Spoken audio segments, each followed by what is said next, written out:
प्रिय मित्रों नमस्कार। आज से गुप्त नवरात्रि प्रारंभ हो रहे हैं। नवरात्रि के प्रथम दिन में माँ शैलपुत्री की पूजा आराधना की जाती है। आज के वीडियो में शैलपुत्री मंत्र, ध्यान, स्तोत्र, कवच का पाठ करेंगे। आइए पाठ शुरू करते हैं। ओम देवी शैलपुत्र्यै नमः। वंदे वाञ्छितलाभाय चन्द्रार्धकृतशेखरां वृषारूढां शूलधरां शैलपुत्रीं यशस्विनीं। या देवी सर्वभूतेषु मां शैलपुत्रीरूपेण संस्थिता। नमस्तस्यै नमस्तस्यै नमस्तस्यै नमो नमः। वंदे वाञ्छितलाभाय चन्द्रार्धकृतशेखरां वृषारूढां शूलधरां शैलपुत्रीं यशस्विनीं। पूर्णेन्दुनिभां गौरी मूलाधारस्थितां प्रथमदुर्गा त्रिनेत्रां। पटाम्बरपरिधानां रत्नाकिरीटानामालङ्कारभूषिता। प्रफुल्लवन्दना पल्लवाधरां कान्तकपोलां तुगं कुचां। कमनीयां लावण्यां स्नेमुखे क्षीणमध्यां नितम्बनीं। प्रथमदुर्गा त्वं हि भवसागरः तारणीं। धन ऐश्वर्यदायिनी शैलपुत्री प्रणमाम्यहम्। त्रिलोचननी त्वं हि परमानन्दप्रदीयमान्। सौभाग्यारोग्यदायिनी शैलपुत्री प्रणमाम्यहम्। चराचरेश्वरी त्वं हि महामोहविनाशिनी मुक्तिभुक्तिदायिनीं शैलपुत्री प्रणमाम्यहम्। ओंकारः मे शिरः पातु मूलाधारनिवासिनी। हीङ्कारः पातु ललाटे बीजरूपा महेश्वरी। श्रींकार पातु वदने लावण्या महेश्वरी। हुंकार पातु हृदयं तारिणी शक्ति स्वघृता। फट्कार पातु सर्वांगे सर्वसिद्धिफलप्रदा। हिमालयराजकृता शैलपुत्री स्तुतिः। हिमालय उवाच मातस्त्वं कृपया गृहे मम सुता जातासि नित्यापि।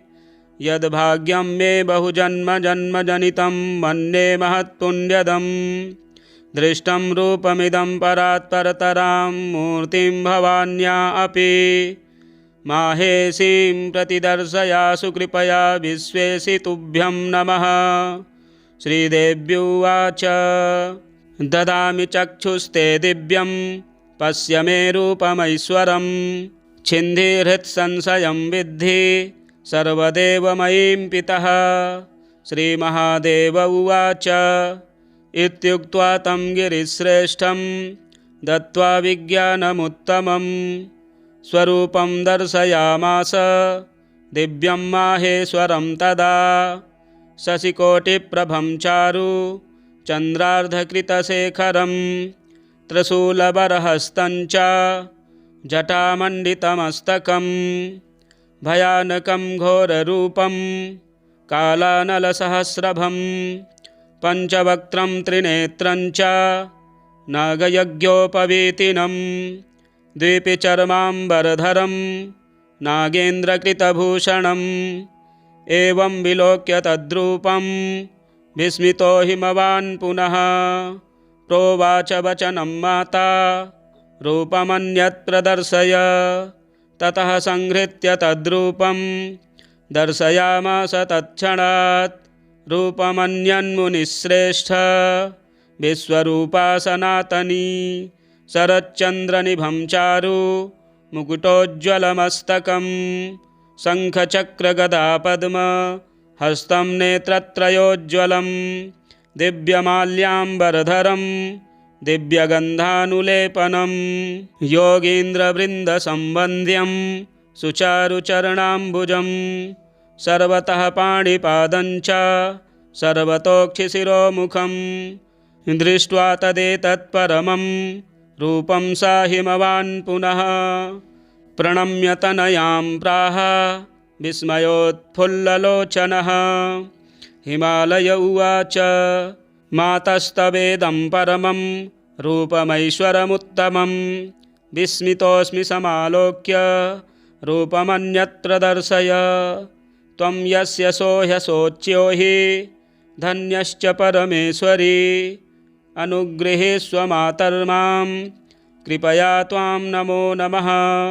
श्रीमहादेव उवाच इत्युक्ता सा तदा पित्रा शैलराजेन पार्वती तद्रूपमपि संहृत्य दिव्यं रूपं समादधे नीलोत्पलदलश्यामं वनमालाविभूषितं शङ्खचक्रगदापद्ममभिव्यक्तं चतुर्भुजम् एवं विलोक्य तद्रूपं शैलानामधिपस्ततः कृताञ्जलिपुटः स्थित्वा हर्षेण महतायुतः स्तोत्रेणानेन तां देवीं तुष्टाव परमेश्वरीं सर्वदेवमयीमाद्यां ब्रह्मविष्णुशिवात्मिकां।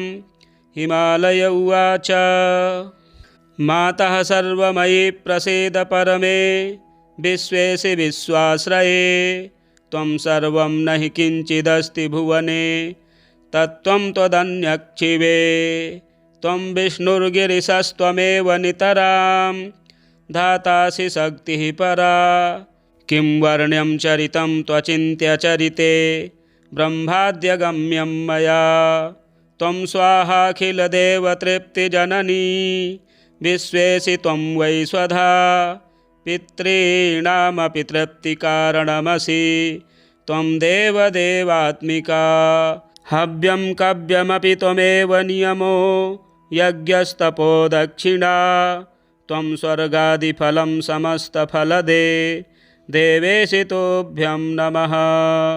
रूपं सूक्ष्मतमं परात्परतरं यद्योगिनो विद्यया शुद्धं ब्रह्ममयं वदन्ति परमं मातः सुदृप्तं तव वाचा दुर्विषयं मनोतिगमपि त्रैलोक्यबीजं शिवे भक्त्याहं प्रणमामि देवि वरदे विश्वेश्वरी त्राहि माम्। उद्यत्सूर्यसहस्रभां मम गृहे जातां स्वयं लीलया देवीमष्टभुजां विशालनयनां बालेन्दुमौलिं शिवाम् उद्यत्कोटिशशाङ्ककान्तिनयनां बालां त्रिनेत्रां परां भक्त्या त्वां प्रणमामि विश्वजननी देवी प्रसीदाम्बिके। रूपं ते रजताद्रिकान्तिविमलं नागेन्द्रभूषोज्ज्वलं घोरं पञ्चमुखाम्बुजत्रिनयनैः समुद्भासितं चन्द्रार्धाङ्कितमस्तकं धृतजटाजूटं शरण्ये शिवे भक्त्याहं प्रणमामि विश्वजननी त्वां त्वं प्रसीदाम्बिके। रूपं ते शारदचन्द्रकोटिसदृशं दिव्याम्बरं शोभनं दिव्यैराभरणैर्विराजितमलं कान्त्या जगन्मोहनं दिव्यैर्बाहुचतुष्टयैर्युतमहं वन्दे शिवे भक्तितः पादाब्जं जननि प्रसीद निखिल ब्रह्मादिदेवस्तु ते। रूपं ते नवनीरदद्युतिरुचि फुल्लाब्जनेत्रोज्ज्वलं कान्त्या विश्वविमोहनं स्मितमुखं रत्नाङ्गदैर्भूषितं बिभ्राजद्वनमालया विलसितो रस्कं जगत्तारिणी भक्त्याहं प्रणतोऽस्मि देवि कृपया दुर्गे प्रसीदाम्बिके। मातः कः परिवर्णितुं तव गुणं रूपं च विश्वात्मकं शक्तो देवि जगत्त्रये बहुगुणैर्देवोऽथवा मानुषः तत्किं स्वल्पमतिब्रवीमि करुणां कृत्वा सुकेयैर्गुणैर्नो मां मोहय मायया परमया विश्वेशितुभ्यं नमः। अद्य मे सफलं जन्म तपश्च सफलं मम यत्त्वं त्रिजगतां माता मत्पुत्री त्वमुपागता धन्योऽहं कृतकृत्योऽहं मातस्त्वनिजलीलया नित्यापि मद्गृहे जाता पुत्री भावेन वै यतः। ॐ देवी शैलपुत्र्यै नमः। वन्दे वाञ्छितलाभाय चन्द्रार्धकृतशेखरां वृषारूढां शूलधरां शैलपुत्रीं यशस्विनीं या देवी सर्वभूतेषु मा शैलपुत्रीरूपेण संस्थिता। नमस्तस्यै नमस्तस्यै नमस्तस्यै नमो नमः। वन्दे वाञ्छितलाभाय चन्द्रार्धकृतशेखरां वृषारूढां शूलधरां शैलपुत्रीं यशस्विनीं पूर्णेन्दुनिभां गौरी मूलाधारस्थितां प्रथमदुर्गात्रिनेत्रां पटाम्बरपरिधानां रत्नाकिरीटानामालङ्कारभूषिता प्रफुल्लवन्दना पल्लवाधरां कान्तकपोलां तुगं कुचां कमनीयां लावण्यां स्नेमुखे क्षीणमध्यां नितम्बनीं प्रथमदुर्गा त्वं हि भवसागरः तारणीं धन ऐश्वर्यदायिनी शैलपुत्री प्रणमाम्यहम्। त्रिलोचननी त्वं हि परमानन्दप्रदीयमान् सौभाग्यारोग्यदायिनी शैलपुत्री प्रणमाम्यहम्। चराचरेश्वरी त्वं हि महामोहविनाशिनीं मुक्तिभुक्तिदायिनीं शैलपुत्री प्रणमाम्यहम्। ओङ्कारः मे शिरः पातु मूलाधारनिवासिनी हीङ्कारः पातु ललाटे बीजरूपा महेश्वरी श्रींकार पातु वदने लावण्या महेश्वरी हुङ्कार पातु हृदयं तारिणी शक्तिस्वघृता फट्कार पातु सर्वाङ्गे सर्वसिद्धिफलप्रदा। हिमालयराजकृता शैलपुत्री स्तुतिः। हिमालय उवाच मातस्त्वं कृपया गृहे मम सुता जातासि नित्यापि यद्भाग्यं मे बहुजन्मजन्मजनितं मन्ये महत्पुण्यदम् दृष्टं रूपमिदं परात्परतरां मूर्तिं भवान्या अपि माहेशीं प्रतिदर्शयासु कृपया विश्वेशितुभ्यं नमः। श्रीदेव्युवाच ददामि चक्षुस्ते दिव्यं पश्य मे रूपमैश्वरं छिन्धिहृत्संशयं विद्धि सर्वदेवमयीं पितः। श्रीमहादेव उवाच इत्युक्त्वा तं गिरिश्रेष्ठं दत्त्वा विज्ञानमुत्तमं स्वरूपं दर्शयामास दिव्यं माहेश्वरं तदा शशिकोटिप्रभं चारु चन्द्रार्धकृतशेखरं त्रिशूलबरहस्तं च जटामण्डितमस्तकं भयानकं घोररूपं कालानलसहस्रभं पञ्चवक्त्रं त्रिनेत्रं च नागयज्ञोपवीतिनं द्विपिचर्माम्बरधरं नागेन्द्रकृतभूषणम् एवं विलोक्य तद्रूपं विस्मितो हिमवान् पुनः प्रोवाच वचनं माता रूपमन्यत् प्रदर्शय। ततः संहृत्य तद्रूपं दर्शयामास तत्क्षणात्। रूपमन्यन्मुनिश्रेष्ठ विश्वरूपा सनातनी। शरच्चन्द्रनिभं चारु मुकुटोज्ज्वलमस्तकं शङ्खचक्रगदापद्म हस्तं नेत्रत्रयोज्ज्वलं दिव्यमाल्याम्बरधरं दिव्यगन्धानुलेपनं योगीन्द्रवृन्दसम्वन्द्यं सुचारुचरणाम्बुजं सर्वतः पाणिपादं च सर्वतोक्षिशिरोमुखं दृष्ट्वा तदेतत्परमं रूपं सा हिमवान् पुनः प्रणम्य तनयां प्राह विस्मयोत्फुल्ललोचनः। हिमालय उवाच मातस्तवेदं परमं रूपमैश्वरमुत्तमं विस्मितोऽस्मि समालोक्य रूपमन्यत्र दर्शय। त्वं यस्य सोह्यशोच्यो हि धन्यश्च परमेश्वरी अनुगृहीष्व मातर्मां कृपया त्वां नमो नमः। श्रीमहादेव उवाच इत्युक्ता सा तदा पित्रा शैलराजेन पार्वती तद्रूपमपि संहृत्य दिव्यं रूपं समादधे। नीलोत्पलदलश्यामं वनमालाविभूषितं शङ्खचक्रगदापद्ममभिव्यक्तं चतुर्भुजम्।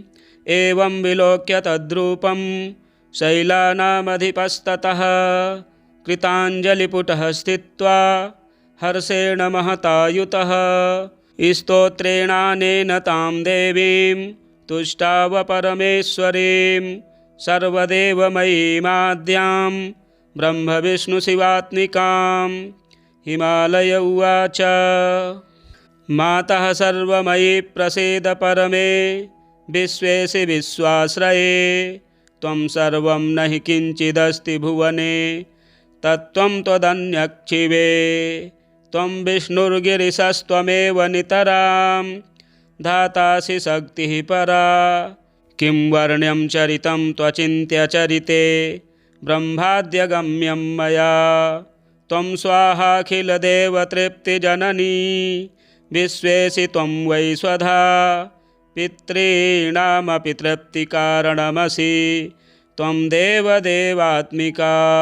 हव्यं कव्यमपि त्वमेव नियमो यज्ञस्तपो दक्षिणा। त्वं स्वर्गादिफलं समस्तफलदे देवेशि तुभ्यं नमः। रूपं सूक्ष्मतमं परात्परतरं यद्योगिनो विद्यया शुद्धं ब्रह्ममयं वदन्ति परमं मातः सुदृप्तं तव। वाचा दुर्विषयं मनोतिगमपि त्रैलोक्यबीजं शिवे भक्त्याहं प्रणमामि देवि वरदे विश्वेश्वरी त्राहि माम्। उद्यत्सूर्यसहस्रभां मम गृहे जातां स्वयं लीलया देवीमष्टभुजां विशालनयनां बालेन्दुमौलिं शिवाम्। उद्यत्कोटिशशाङ्ककान्तिनयनां बालां त्रिनेत्रां परां भक्त्या त्वां प्रणमामि विश्वजननी देवी प्रसीदाम्बिके। रूपं ते रजताद्रिकान्तिविमलं नागेन्द्रभूषोज्ज्वलं घोरं पञ्चमुखाम्बुजत्रिनयनै इमैः समुद्भासितं।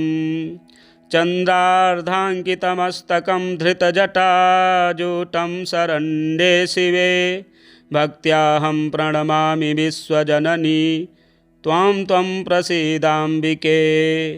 रूपं ते शारदचन्द्रकोटिसदृशं दिव्याम्बरं शोभनं दिव्यैराभरणैर्विराजितमलं कान्त्या जगन्मोहनं।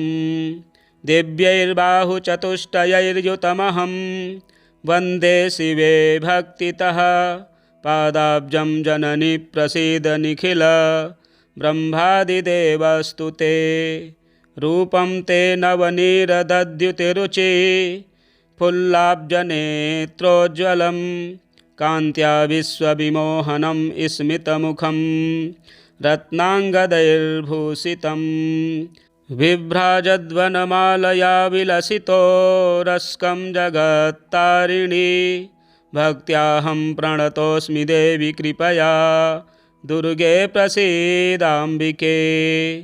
मातः कः परिवर्णितुं तव गुणं रूपं च विश्वात्मकं शक्तो देवि जगत्त्रये बहुगुणैर्देवोऽथवा मानुषः तत्किं स्वल्पमतिब्रवीमि करुणां कृत्वा सुकेयैर्गुणैर्नो मां मोहय मायया परमया विश्वेशितुभ्यं नमः। अद्य मे सफलं जन्म तपश्च सफलं मम यत्त्वं त्रिजगतां माता मत्पुत्री त्वमुपागता धन्योऽहं कृतकृत्योऽहं मातस्त्वनिजलीलया नित्यापि मद्गृहे जाता पुत्री भावेन वै यतः। ॐ देवी शैलपुत्र्यै नमः। वन्दे वाञ्छितलाभाय चन्द्रार्धकृतशेखरां वृषारूढां शूलधरां शैलपुत्रीं यशस्विनीं या देवी सर्वभूतेषु मा शैलपुत्रीरूपेण संस्थिता। नमस्तस्यै नमस्तस्यै नमस्तस्यै नमो नमः।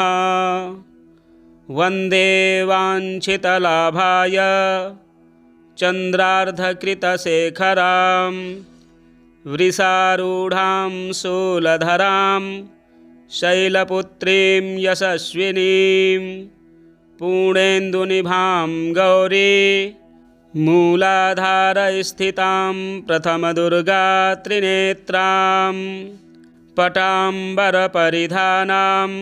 रत्नाकिरीटानामालङ्कारभूषिता प्रफुल्लवन्दना पल्लवाधरां कान्तकपोलां तुगं कुचां कमनीयां लावण्यां स्नेमुखे क्षीणमध्यां नितम्बनीं प्रथमदुर्गा त्वं हि भवसागरः तारणीं धन ऐश्वर्यदायिनी शैलपुत्री प्रणमाम्यहं।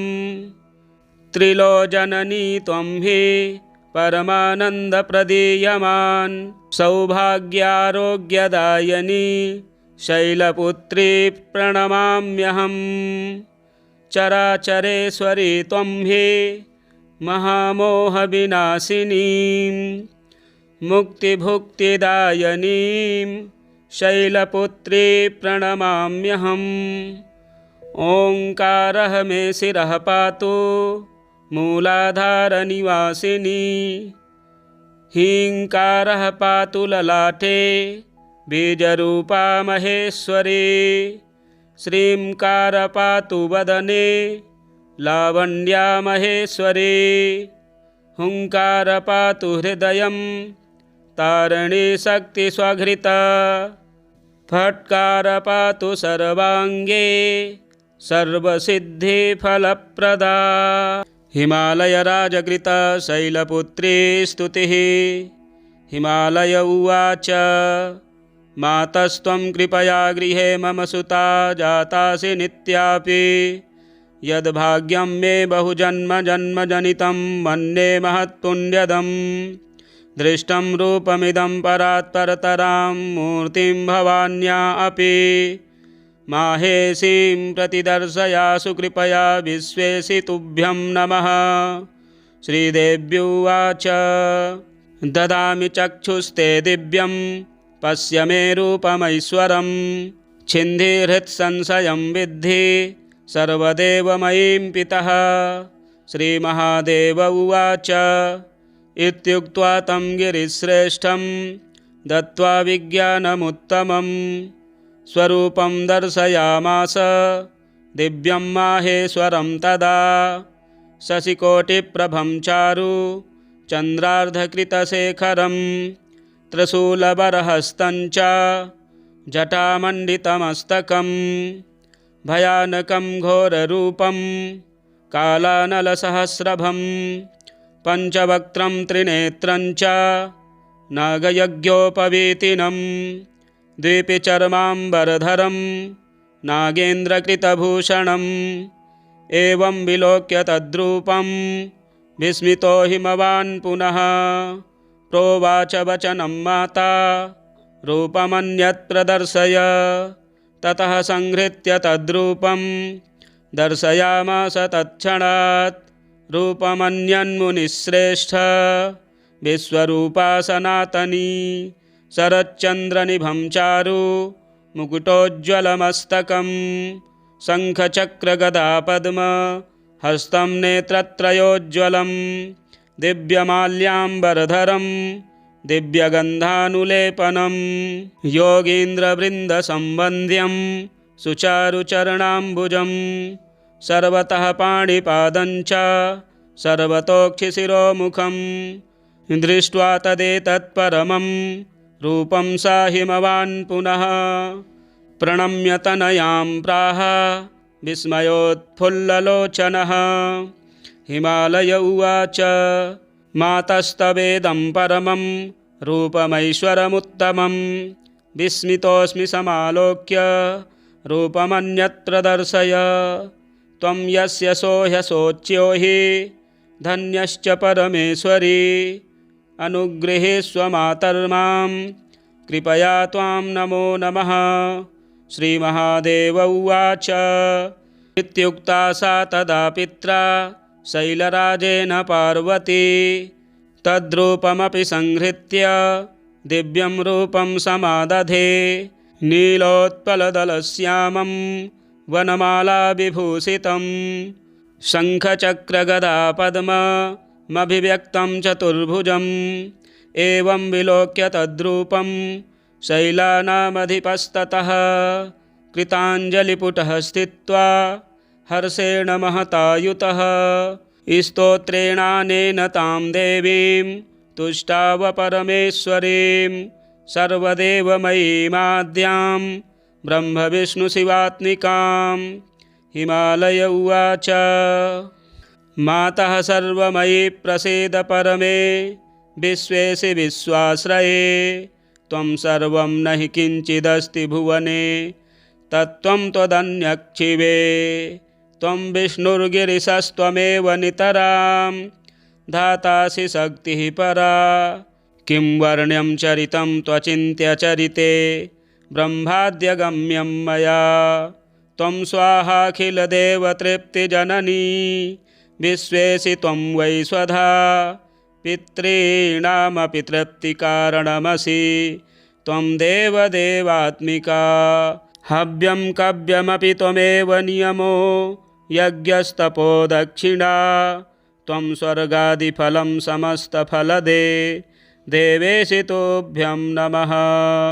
रूपं सूक्ष्मतमं परात्परतरं यद्योगिनो विद्यया शुद्धं ब्रह्ममयं वदन्ति परमं मातः सुदृप्तं तव वाचा दुर्विषयं मनोतिगमपि त्रैलोक्यबीजं शिवे भक्त्याहं प्रणमामि देवि वरदे विश्वेश्वरी त्राहि माम्। उद्यत्सूर्यसहस्रभां मम गृहे जातां स्वयं लीलया देवीमष्टभुजां विशालनयनां बालेन्दुमौलिं शिवाम् उद्यत्कोटिशशाङ्ककान्तिनयनां बालां त्रिनेत्रां परां भक्त्या त्वां प्रणमामि विश्वजननी देवी प्रसीदाम्बिके। रूपं ते रजताद्रिकान्तिविमलं नागेन्द्रभूषोज्ज्वलं घोरं पञ्चमुखाम्बुजत्रिनयनै इमैः समुद्भासितं चन्द्रार्धाङ्कितमस्तकं धृतजटाजूटं शरण्ये शिवे भक्त्याहं प्रणमामि विश्वजननी त्वां त्वं प्रसीदाम्बिके। रूपं ते शारदचन्द्रकोटिसदृशं दिव्याम्बरं शोभनं दिव्यैराभरणैर्विराजितमलं कान्त्या जगन्मोहनं दिव्यैर्बाहुचतुष्टयैर्युतमहं वन्दे शिवे भक्तितः पादाब्जं जननि प्रसीद निखिल ब्रह्मादिदेवस्तु ते रूपं ते नवनीरदद्युतिरुचि फुल्लाब्जनेत्रोज्ज्वलं कान्त्या विश्वविमोहनं स्मितमुखं रत्नाङ्गदैर्भूषितं बिभ्राजद्वनमालया विलसितो रस्कं जगत्तारिणी भक्त्याहं प्रणतोऽस्मि देवि कृपया दुर्गे प्रसीदाम्बिके मातः कः परिवर्णितुं तव गुणं रूपं च विश्वात्मकं शक्तो देवि जगत्त्रये बहुगुणैर्देवोऽथवा मानुषः तत्किं स्वल्पमतिब्रवीमि करुणां कृत्वा सुकेयैर्गुणैर्नो मां मोहय मायया परमया विश्वेशितुभ्यं नमः। अद्य मे सफलं जन्म तपश्च सफलं मम यत्त्वं त्रिजगतां माता मत्पुत्री त्वमुपागता धन्योऽहं कृतकृत्योऽहं मातस्त्वनिजलीलया नित्यापि मद्गृहे जाता पुत्री भावेन वै यतः। ॐ देवी शैलपुत्र्यै नमः। वन्दे वाञ्छितलाभाय चन्द्रार्धकृतशेखरां वृषारूढां शूलधरां शैलपुत्रीं यशस्विनीं या देवी सर्वभूतेषु मा शैलपुत्रीरूपेण संस्थिता नमस्तस्यै नमस्तस्यै नमस्तस्यै नमो नमः। वन्दे वाञ्छितलाभाय चन्द्रार्धकृतशेखरां वृषारूढां शूलधरां शैलपुत्रीं यशस्विनीं पूर्णेन्दुनिभां गौरी मूलाधारस्थितां प्रथमदुर्गा त्रिनेत्रां पटाम्बरपरिधानां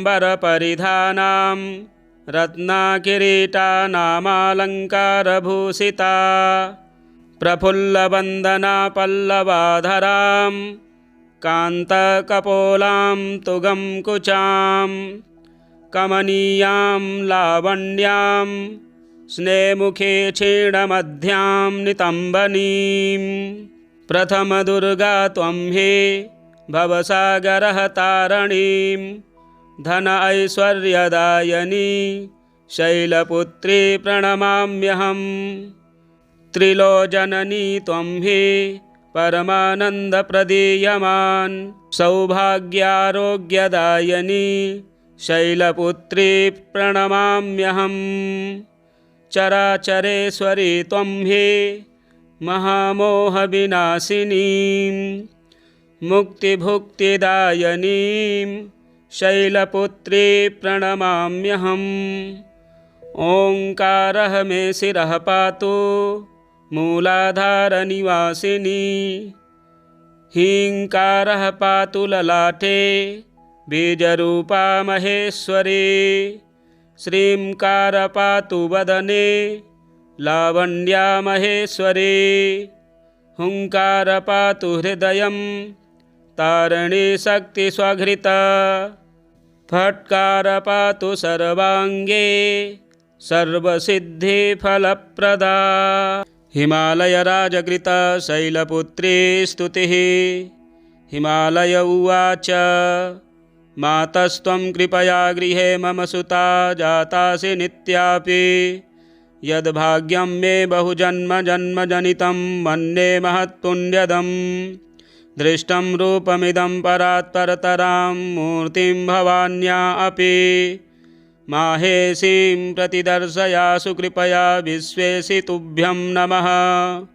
श्रीदेव्युवाच ददामि चक्षुस्ते दिव्यं पश्य मे रूपमैश्वरं छिन्धिहृत्संशयं विद्धि सर्वदेवमयीं पितः। श्रीमहादेव उवाच इत्युक्त्वा तं गिरिश्रेष्ठं दत्त्वा विज्ञानमुत्तमं स्वरूपं दर्शयामास दिव्यं माहेश्वरं तदा।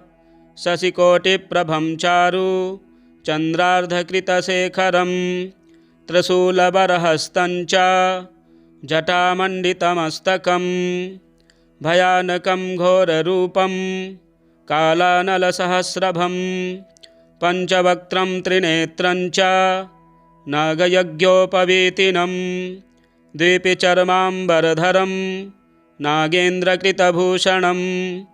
एवं विलोक्य तद्रूपं विस्मितो हिमवान् पुनः प्रोवाच वचनं माता रूपमन्यत् प्रदर्शय। ततः संहृत्य तद्रूपं दर्शयामास तत्क्षणात् रूपमन्यन्मुनिश्रेष्ठ विश्वरूपा सनातनी। शरच्चन्द्रनिभं चारु मुकुटोज्ज्वलमस्तकं शङ्खचक्रगदापद्म हस्तं नेत्रत्रयोज्ज्वलं दिव्यमाल्याम्बरधरं दिव्यगन्धानुलेपनं योगीन्द्रवृन्दसम्बन्ध्यं सुचारुचरणाम्बुजं सर्वतः पाणिपादं च सर्वतोक्षिशिरोमुखं। दृष्ट्वा तदेतत्परमं रूपं सा हिमवान् पुनः प्रणम्य तनयां प्राह विस्मयोत्फुल्ललोचनः। हिमालय उवाच मातस्तवेदं परमं रूपमैश्वरमुत्तमं विस्मितोऽस्मि समालोक्य रूपमन्यत्र दर्शय। त्वं यस्य सोह्यशोच्यो हि धन्यश्च परमेश्वरी अनुगृहीष्व मातर्मां कृपया त्वां नमो नमः। श्रीमहादेव उवाच इत्युक्ता सा तदा पित्रा शैलराजेन पार्वती तद्रूपमपि संहृत्य दिव्यं रूपं समादधे। नीलोत्पलदलश्यामं वनमालाविभूषितं शङ्खचक्रगदापद्ममभिव्यक्तं चतुर्भुजम्। एवं विलोक्य तद्रूपं शैलानामधिपस्ततः कृताञ्जलिपुटः स्थित्वा हर्षेण महतायुतः स्तोत्रेणानेन तां देवीं तुष्टाव परमेश्वरीं सर्वदेवमयीमाद्यां ब्रह्मविष्णुशिवात्मिकाम्।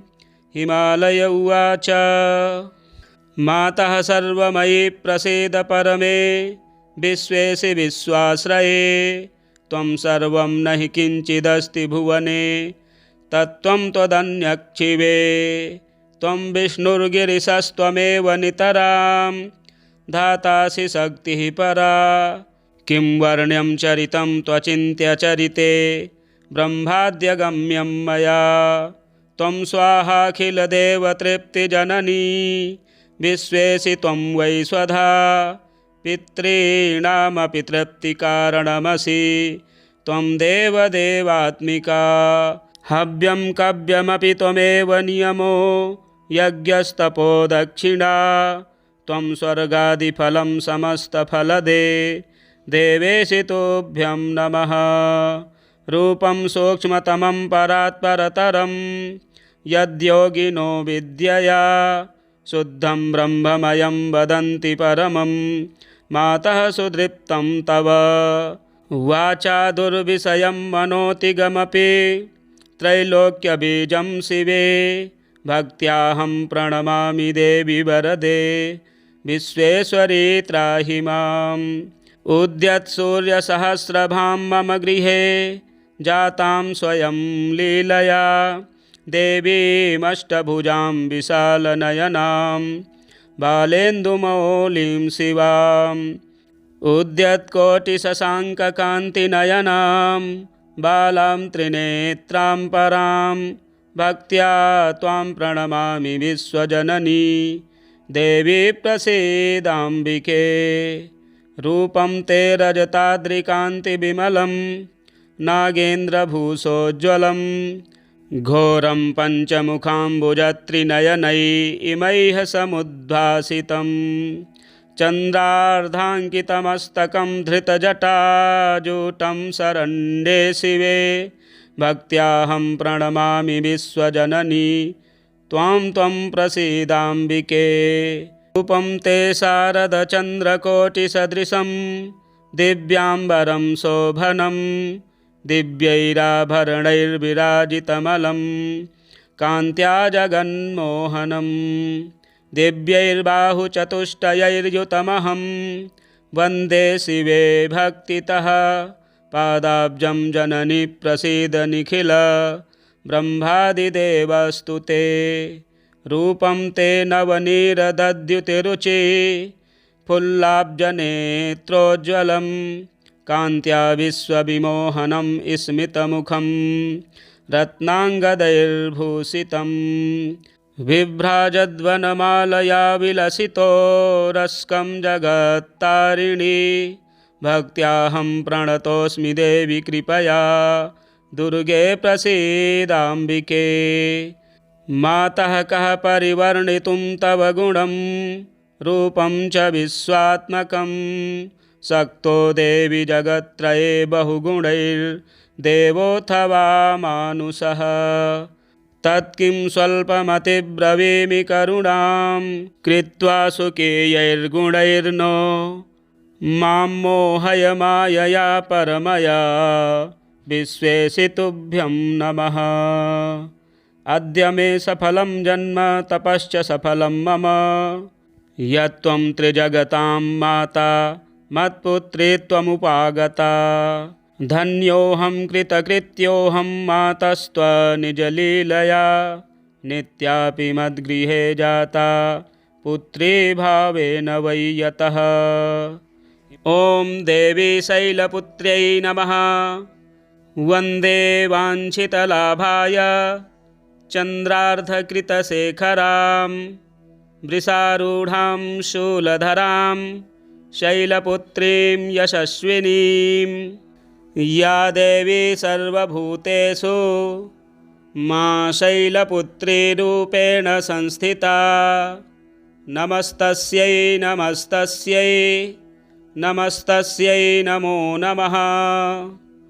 वन्दे वाञ्छितलाभाय चन्द्रार्धकृतशेखरां वृषारूढां शूलधरां शैलपुत्रीं यशस्विनीं पूर्णेन्दुनिभां गौरी मूलाधारस्थितां प्रथमदुर्गात्रिनेत्रां पटाम्बरपरिधानां रत्नाकिरीटानामालङ्कारभूषिता प्रफुल्लवन्दना पल्लवाधरां कान्तकपोलां तुगं कुचां कमनीयां लावण्यां स्नेमुखे क्षीणमध्यां नितम्बनीं प्रथमदुर्गा त्वं हि भवसागरः तारणीं धन ऐश्वर्यदायिनी शैलपुत्री प्रणमाम्यहं। त्रिलोचननी त्वं हि परमानन्दप्रदीयमान् सौभाग्यारोग्यदायिनी शैलपुत्री प्रणमाम्यहं। चराचरेश्वरी त्वं हि महामोहविनाशिनीं मुक्तिभुक्तिदायिनीं शैलपुत्री प्रणमाम्यहम्। ओंकारः मे शिरः पातु मूलाधारनिवासिनी हीङ्कारः पातु ललाटे बीजरूपा महेश्वरी श्रींकार पातु वदने लावण्या महेश्वरी हुंकार पातु हृदयं तारिणी शक्ति स्वघृता फट्कार पातु सर्वांगे सर्वसिद्धिफलप्रदा। हिमालयराजकृता शैलपुत्री स्तुतिः। हिमालय उवाच मातस्त्वं कृपया गृहे मम सुता जातासि नित्यापि यद्भाग्यं मे बहुजन्म जन्मजनितं मन्ये महत्पुण्यदम् दृष्टं रूपमिदं परात् परतरां मूर्तिं भवान्या अपि माहेशीं प्रतिदर्शयासु कृपया विश्वेशि तुभ्यं नमः। श्रीदेव्युवाच ददामि चक्षुस्ते दिव्यं पश्य मे रूपमैश्वरं छिन्धिहृत्संशयं विद्धि सर्वदेवमयीं पितः। श्रीमहादेव उवाच इत्युक्त्वा तं गिरिश्रेष्ठं दत्त्वा विज्ञानमुत्तमं स्वरूपं दर्शयामास दिव्यं माहेश्वरं तदा। शशिकोटिप्रभं चारु चन्द्रार्धकृतशेखरं त्रिशूलबरहस्तं च जटामण्डितमस्तकं भयानकं घोररूपं कालानलसहस्रभं पञ्चवक्त्रं त्रिनेत्रं च नागयज्ञोपवीतिनं द्विपिचर्माम्बरधरं नागेन्द्रकृतभूषणम् एवं विलोक्य तद्रूपं विस्मितो हिमवान् पुनः प्रोवाच वचनं माता रूपमन्यत् प्रदर्शय। ततः संहृत्य तद्रूपं दर्शयामास तत्क्षणात् रूपमन्यन्मुनिश्रेष्ठ विश्वरूपा सनातनी शरच्चन्द्रनिभं चारु मुकुटोज्ज्वलमस्तकं शङ्खचक्रगदापद्म हस्तं नेत्रत्रयोज्ज्वलं दिव्यमाल्याम्बरधरं दिव्यगन्धानुलेपनं योगीन्द्रवृन्दसम्वन्द्यं सुचारुचरणाम्बुजं सर्वतः पाणिपादं च सर्वतोक्षिशिरोमुखं दृष्ट्वा तदेतत्परमं रूपं सा हिमवान् पुनः प्रणम्य तनयां प्राह विस्मयोत्फुल्ललोचनः।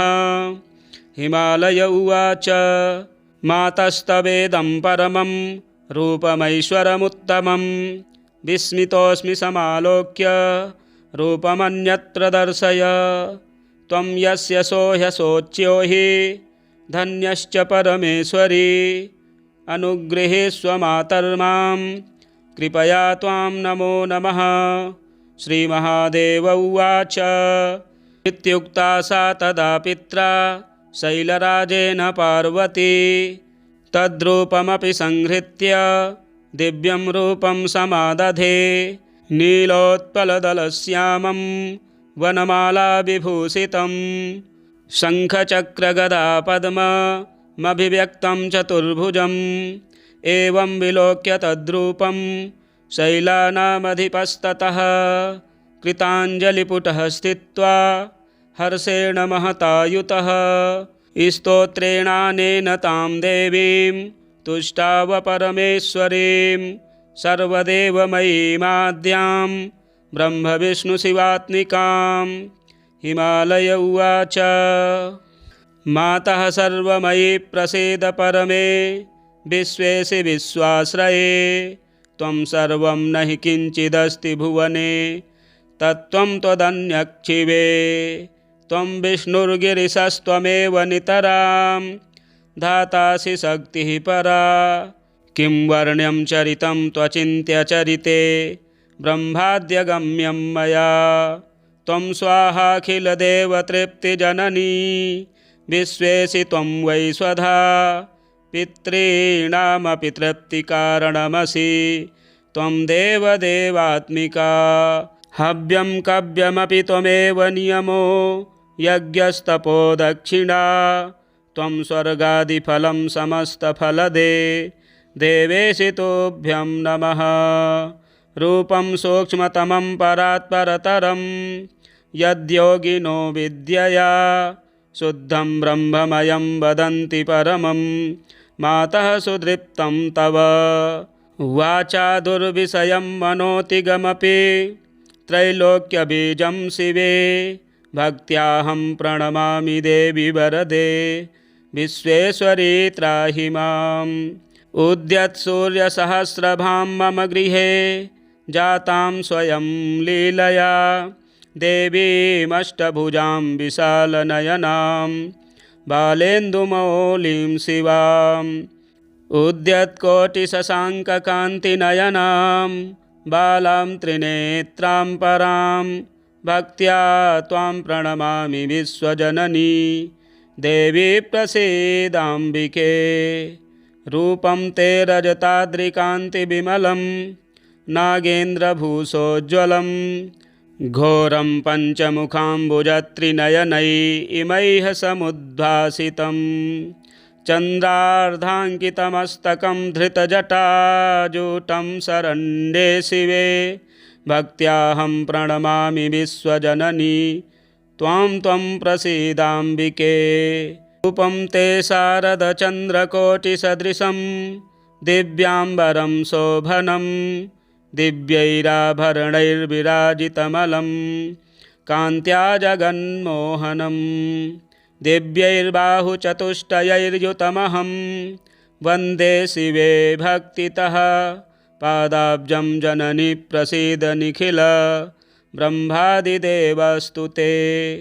रूपं ते नवनीरदद्युतिरुचि फुल्लाब्जनेत्रोज्ज्वलं कान्त्या विश्वविमोहनं स्मितमुखं रत्नाङ्गदैर्भूषितं बिभ्राजद्वनमालया विलसितो रस्कं जगत्तारिणी भक्त्याहं प्रणतोऽस्मि देवि कृपया दुर्गे प्रसीदाम्बिके। मातः कः परिवर्णितुं तव गुणं रूपं च विश्वात्मकं शक्तो देवि जगत्त्रये बहुगुणैर्देवोऽथवा मानुषः तत्किं स्वल्पमतिब्रवीमि करुणां कृत्वा सुकेयैर्गुणैर्नो मां मोहय मायया परमया विश्वेशितुभ्यं नमः। अद्य मे सफलं जन्म तपश्च सफलं मम यत्त्वं त्रिजगतां माता मत्पुत्री त्वमुपागता धन्योऽहं कृतकृत्योऽहं मातस्त्वनिजलीलया नित्यापि मद्गृहे जाता पुत्री भावेन वै यतः। ॐ देवी शैलपुत्र्यै नमः। वन्दे वाञ्छितलाभाय चन्द्रार्धकृतशेखरां वृषारूढां शूलधरां शैलपुत्रीं यशस्विनीं या देवी सर्वभूतेषु मा शैलपुत्रीरूपेण संस्थिता। नमस्तस्यै नमस्तस्यै नमस्तस्यै नमो नमः। वन्दे वाञ्छितलाभाय चन्द्रार्धकृतशेखरां वृषारूढां शूलधरां शैलपुत्रीं यशस्विनीं पूर्णेन्दुनिभां गौरी मूलाधारस्थितां प्रथमदुर्गा त्रिनेत्रां पटाम्बरपरिधानां रत्नाकिरीटानामालङ्कारभूषिता प्रफुल्लवन्दना पल्लवाधरां कान्तकपोलां तुगं कुचां कमनीयां लावण्यां स्नेमुखे क्षीणमध्यां नितम्बनीं। प्रथमदुर्गा त्वं हि भवसागरः तारणीं धन ऐश्वर्यदायिनी शैलपुत्री प्रणमाम्यहम्। त्रिलोचननी त्वं हि परमानन्दप्रदीयमान् सौभाग्यारोग्यदायिनी शैलपुत्री प्रणमाम्यहम्। चराचरेश्वरी त्वं हि महामोहविनाशिनीं मुक्तिभुक्तिदायिनीं शैलपुत्री प्रणमाम्यहम्। ओंकारः मे शिरः पातु मूलाधारनिवासिनी हीङ्कारः पातु ललाटे बीजरूपा महेश्वरी श्रींकार पातु वदने लावण्या महेश्वरी हुंकार पातु हृदयं तारिणी शक्ति स्वघृता फट्कार पातु सर्वांगे सर्वसिद्धि फलप्रदा। हिमालय राजकृता शैलपुत्री स्तुतिः। हिमालय उवाच मातस्त्वं कृपया गृहे मम सुता जातासि नित्यापि यद्भाग्यं मे बहुजन्म जन्म जनितं मन्ये महत्पुण्यदम् दृष्टं रूपमिदं परात् परतरां मूर्तिं भवान्या अपि माहेशीं प्रतिदर्शयासु कृपया विश्वेशि तुभ्यं नमः। श्रीदेव्युवाच ददामि चक्षुस्ते दिव्यं पश्य मे रूपमैश्वरं छिन्धीहृत्संशयं विद्धि सर्वदेवमयीं पितः। श्रीमहादेव उवाच इत्युक्त्वा तं गिरिश्रेष्ठं दत्त्वा विज्ञानमुत्तमं स्वरूपं दर्शयामास दिव्यं माहेश्वरं तदा। शशिकोटिप्रभं चारु चन्द्रार्धकृतशेखरं त्रिशूलबरहस्तं च जटामण्डितमस्तकं भयानकं घोररूपं कालानलसहस्रभं पञ्चवक्त्रं त्रिनेत्रं च नागयज्ञोपवीतिनं द्विपिचर्माम्बरधरं नागेन्द्रकृतभूषणम् एवं विलोक्य तद्रूपं विस्मितो हिमवान् पुनः प्रोवाच वचनं माता रूपमन्यत् प्रदर्शय।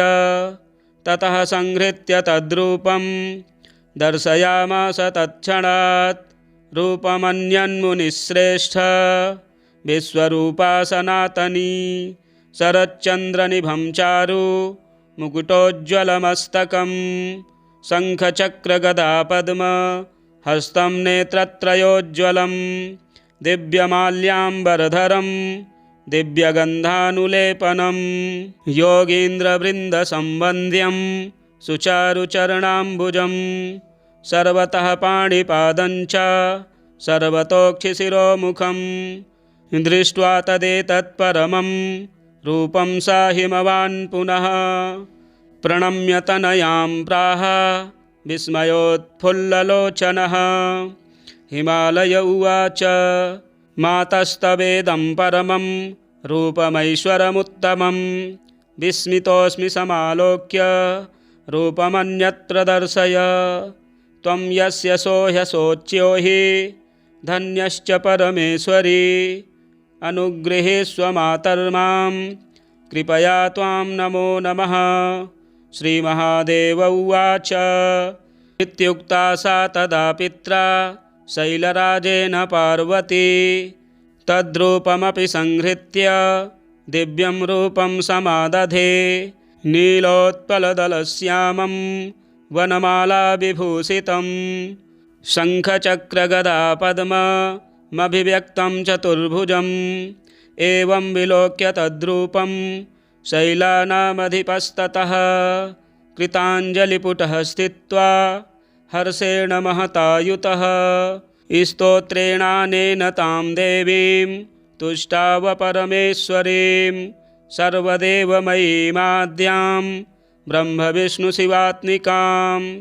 हिमालय उवाच मातः सर्वमयी प्रसीद परमे विश्वेशि विश्वाश्रये त्वं सर्वं न हि किञ्चिदस्ति भुवने तत्त्वं त्वदन्यक्षिवे त्वं विष्णुर्गिरिशस्त्वमेव नितरां धातासि शक्तिः परा किं वर्ण्यं चरितं त्वचिन्त्य चरिते ब्रह्माद्यगम्यं मया त्वं स्वाहाखिलदेवतृप्तिजननी विश्वेशि त्वं वै स्वधा पितॄणामपि तृप्तिकारणमसि त्वं देवदेवात्मिका हव्यं कव्यमपि त्वमेव नियमो यज्ञस्तपो दक्षिणा त्वं स्वर्गादिफलं समस्तफलदे देवेशि तुभ्यं नमः।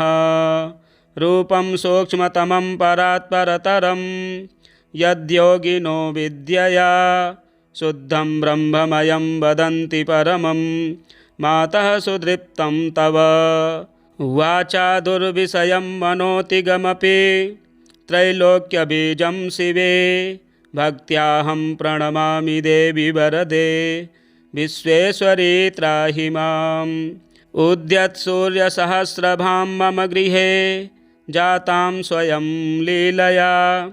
देवीमष्टभुजां विशालनयनां बालेन्दुमौलिं शिवाम्।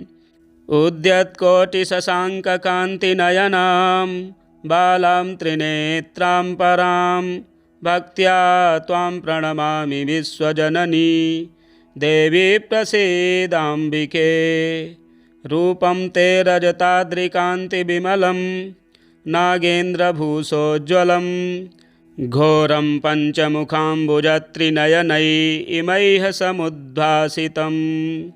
चन्द्रार्धाङ्कितमस्तकं धृतजटाजूटं शरण्ये शिवे। भक्त्याहं प्रणमामि विश्वजननी त्वां प्रसीदाम्बिके। रूपं ते शारदचन्द्रकोटिसदृशं दिव्याम्बरं शोभनं। दिव्यैराभरणैर्विराजितमलं कान्त्या जगन्मोहनं। दिव्यैर्बाहुचतुष्टयैर्युतमहं वन्दे शिवे भक्तितः। पादाब्जं जननि प्रसीद निखिल ब्रह्मादिदेवस्तु ते। रूपं ते नवनीरदद्युतिरुचि फुल्लाब्जनेत्रोज्ज्वलं। कान्त्या विश्वविमोहनं स्मितमुखं रत्नाङ्गदैर्भूषितं। बिभ्राजद्वनमालया विलसितो रस्कं जगत्तारिणी। भक्त्याहं प्रणतोऽस्मि देवि कृपया दुर्गे प्रसीदाम्बिके। मातः कः परिवर्णितुं तव गुणं रूपं च विश्वात्मकं। शक्तो देवि जगत्त्रये बहुगुणैर्देवोऽथवा मानुषः। तत्किं स्वल्पमतिब्रवीमि करुणां कृत्वा स्वकीयैर्गुणैर्नो। मां मोहय मायया परमया विश्वेशितुभ्यं नमः। अद्य मे सफलं जन्म तपश्च सफलं मम। यत्त्वं त्रिजगतां माता मत्पुत्री त्वमुपागता। धन्योऽहं कृतकृत्योऽहं मातस्त्वनिजलीलया। नित्यापि मद्गृहे जाता पुत्री भावेन वै यतः। ॐ देवी शैलपुत्र्यै नमः। वन्दे वाञ्छितलाभाय चन्द्रार्धकृतशेखरां। वृषारूढां शूलधरां शैलपुत्रीं यशस्विनीं। या देवी सर्वभूतेषु मां शैलपुत्रीरूपेण संस्थिता। नमस्तस्यै नमस्तस्यै नमस्तस्यै नमो नमः। वन्दे वाञ्छितलाभाय चन्द्रार्धकृतशेखरां। वृषारूढां शूलधरां शैलपुत्रीं यशस्विनीं। पूर्णेन्दुनिभां गौरी मूलाधारस्थितां प्रथमदुर्गा त्रिनेत्रां। पटाम्बरपरिधानां रत्नाकिरीटानामालङ्कारभूषिता। प्रफुल्लवन्दना पल्लवाधरां कान्तकपोलां तुगं कुचां। कमनीयां लावण्यां स्नेमुखे क्षीणमध्यां नितम्बनीं। प्रथमदुर्गा त्वं हि भवसागरः तारणीं। धन ऐश्वर्यदायिनी शैलपुत्री प्रणमाम्यहम्। त्रिलोचननी त्वं हि परमानन्दप्रदीयमान्। सौभाग्यारोग्यदायिनी शैलपुत्री प्रणमाम्यहम्। चराचरेश्वरी त्वं हि महामोहविनाशिनी। मुक्तिभुक्तिदायिनीं शैलपुत्री प्रणमाम्यहम्। ओंकारः मे शिरः पातु मूलाधारनिवासिनी। हीङ्कारः पातु ललाटे बीजरूपा महेश्वरी। श्रींकार पातु वदने लावण्या महेश्वरी। हुंकार पातु हृदयं तारिणी शक्तिस्वघृता। फट्कार पातु सर्वांगे सर्वसिद्धिफलप्रदा। हिमालयराजकृता शैलपुत्री स्तुतिः। हिमालय उवाच मातस्त्वं कृपया गृहे मम सुता जातासि नित्यापि। यद्भाग्यं मे बहुजन्मजन्मजनितं मन्ये महत्पुण्यदम्। दृष्टं रूपमिदं परात्परतरां मूर्तिं भवान्या अपि। माहेशीं प्रतिदर्शयासु कृपया विश्वेशि तुभ्यं नमः। श्रीदेव्युवाच ददामि चक्षुस्ते दिव्यं पश्य मे रूपमैश्वरं। छिन्धिहृत्संशयं विद्धि सर्वदेवमयीं पितः। श्रीमहादेव उवाच इत्युक्त्वा तं गिरिश्रेष्ठं दत्त्वा विज्ञानमुत्तमं। स्वरूपं दर्शयामास दिव्यं माहेश्वरं तदा। शशिकोटिप्रभं चारु चन्द्रार्धकृतशेखरं। त्रिशूलबरहस्तं च जटामण्डितमस्तकं। भयानकं घोररूपं कालानलसहस्रभं। पञ्चवक्त्रं त्रिनेत्रं च नागयज्ञोपवीतिनं। द्विपिचर्माम्बरधरं नागेन्द्रकृतभूषणम्। एवं विलोक्य तद्रूपं विस्मितो हिमवान् पुनः। प्रोवाच वचनं माता रूपमन्यत् प्रदर्शय। ततः संहृत्य तद्रूपं दर्शयामास तत्क्षणात्। रूपमन्यन्मुनिश्रेष्ठ विश्वरूपा सनातनी। शरच्चन्द्रनिभं चारु मुकुटोज्ज्वलमस्तकं। शङ्खचक्रगदापद्म हस्तं नेत्रत्रयोज्ज्वलं। दिव्यमाल्याम्बरधरं दिव्यगन्धानुलेपनं। योगीन्द्रवृन्दसम्बन्ध्यं सुचारुचरणाम्बुजं। सर्वतः पाणिपादं च सर्वतोक्षिशिरोमुखं। दृष्ट्वा तदेतत्परमं रूपं सा हिमवान् पुनः। प्रणम्य तनयां प्राह विस्मयोत्फुल्ललोचनः। हिमालय उवाच मातस्तवेदं परमं रूपमैश्वरमुत्तमं। विस्मितोऽस्मि समालोक्य रूपमन्यत् प्रदर्शय। त्वं यस्य सोह्यशोच्यो हि धन्यश्च परमेश्वरी। अनुगृहीष्व मातर्मां कृपया त्वां नमो नमः। श्रीमहादेव उवाच इत्युक्ता सा तदा पित्रा शैलराजेन पार्वती। तद्रूपमपि संहृत्य दिव्यं रूपं समादधे। नीलोत्पलदलश्यामं वनमालाविभूषितं। शङ्खचक्रगदापद्ममभिव्यक्तं चतुर्भुजम्। एवं विलोक्य तद्रूपं शैलानामधिपस्ततः। कृताञ्जलिपुटः स्थित्वा हर्षेण महतायुतः। स्तोत्रेणानेन तां देवीं तुष्टाव परमेश्वरीं। सर्वदेवमयीमाद्यां ब्रह्मविष्णुशिवात्मिकां। हिमालय उवाच मातः सर्वमयी प्रसीद परमे। विश्वेशि विश्वाश्रये त्वं सर्वं न हि किञ्चिदस्ति भुवने। तत्त्वं त्वदन्यक्षिवे। त्वं विष्णुर्गिरिशस्त्वमेव नितरां धातासि शक्तिः परा। किं वर्ण्यं चरितं त्वचिन्त्य चरिते ब्रह्माद्यगम्यं मया। त्वं स्वाहाखिलदेवतृप्तिजननी विश्वेशि त्वं वै स्वधा पितॄणामपि तृप्तिकारणमसि त्वं देवदेवात्मिका। हव्यं कव्यमपि त्वमेव नियमो यज्ञस्तपो दक्षिणा। त्वं स्वर्गादिफलं समस्तफलदे देवेशि तुभ्यं नमः। रूपं सूक्ष्मतमं परात्परतरं यद्योगिनो विद्यया शुद्धं ब्रह्ममयं वदन्ति परमं मातः सुदृप्तं तव।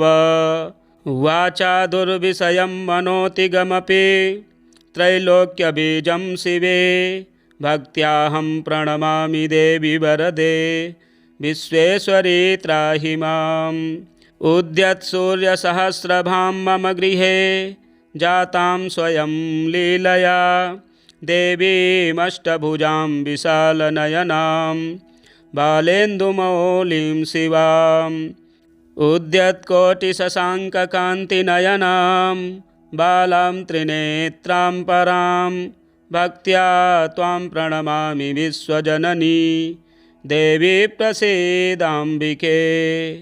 रूपं ते रजताद्रिकान्तिविमलं नागेन्द्रभूषोज्ज्वलं घोरं पञ्चमुखाम्बुजत्रिनयनै इमैः समुद्भासितं। चन्द्रार्धाङ्कितमस्तकं धृतजटाजूटं शरण्ये शिवे भक्त्याहं प्रणमामि विश्वजननी त्वां प्रसीदाम्बिके। रूपं ते शारदचन्द्रकोटिसदृशं दिव्याम्बरं शोभनं दिव्यैराभरणैर्विराजितमलं कान्त्या जगन्मोहनं।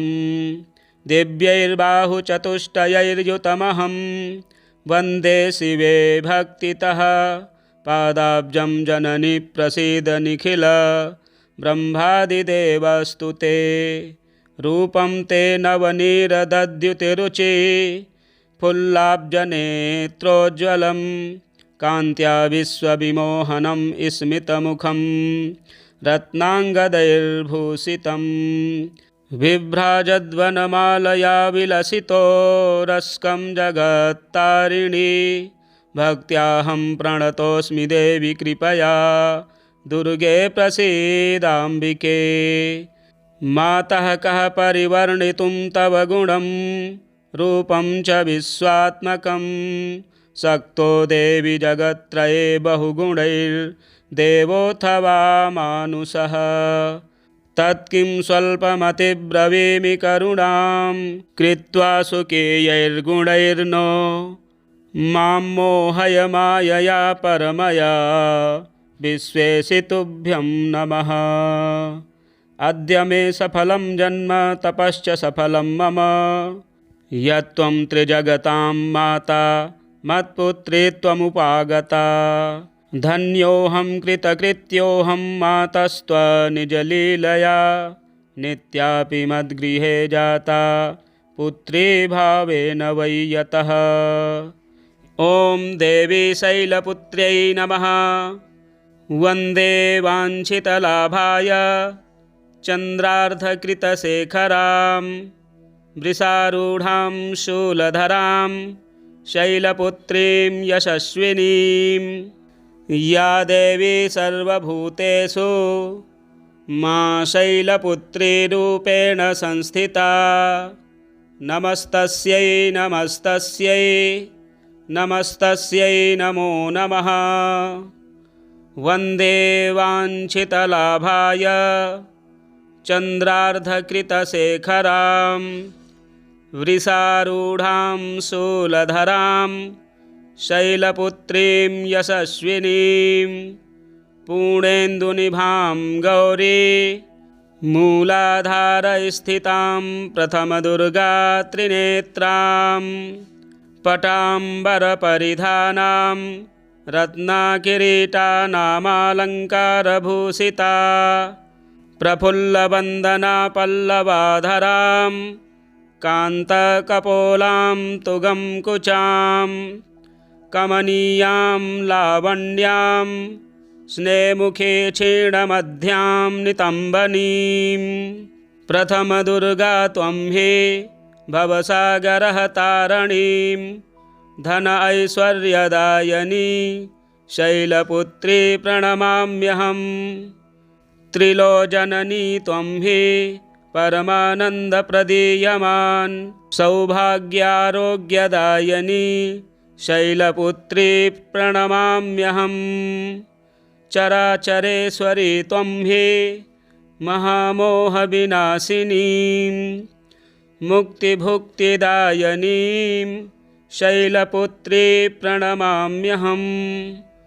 ओंकारः मे शिरः पातु मूलाधारनिवासिनी हीङ्कारः पातु ललाटे बीजरूपा महेश्वरी श्रींकार पातु वदने लावण्या महेश्वरी हुंकार पातु हृदयं तारिणी शक्तिस्वघृता फट्कार पातु सर्वांगे सर्वसिद्धिफलप्रदा।